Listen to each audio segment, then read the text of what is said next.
हिते अहम ख़बर खां वाक़िया कॾींदारू रवादारी ज्वाइंट एक्शन कमेटी पारां 23 नवंबर ते मशल बरदार रैली जो ऐलान कयो वियो आहे। HRCP जी मेज़बानी में जुड़ियल रवादारी ज्वाइंट एक्शन कमेटीअ जो इजलास थियो। इजलास दौरान 23 नवंबर ते हैदराबाद में मशल बरदार रैली कढण जो फ़ैसिलो कयो वियो। 20 नवंबर ते भिट धणी शेख अयाज़ जी मज़ार ते भी हाज़िरी भरण जो ऐलान कयो वियो आहे। अॻवान जो चवणु आहे त डॉक्टर शानवाज़ कुंभर जे कातिलनि खे फौरी तौर ते गिरफ़्तार कयो वञे। हुननि चयो त सिंध दुश्मन मंसूबा बि बर्दाश्त न कया वेंदा। रवादारी ज्वाइंट एक्शन कमेटीअ पारां 23 नवंबर ते मशल बरदार रैलीअ जो ऐलान कयो वियो आहे।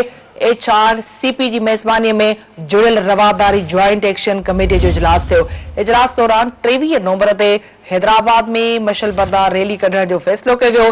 20 नवंबर ते भिट धणी ऐं शेख अयाज़ जी मज़ार ते बि हाज़िरी भरण जो ऐलान कयो वियो। अॻवान जो चवणु आहे त डॉक्टर शानवाज़ कुंभर जे कातिलनि खे फौरी तौर गिरफ़्तार कयो वञे।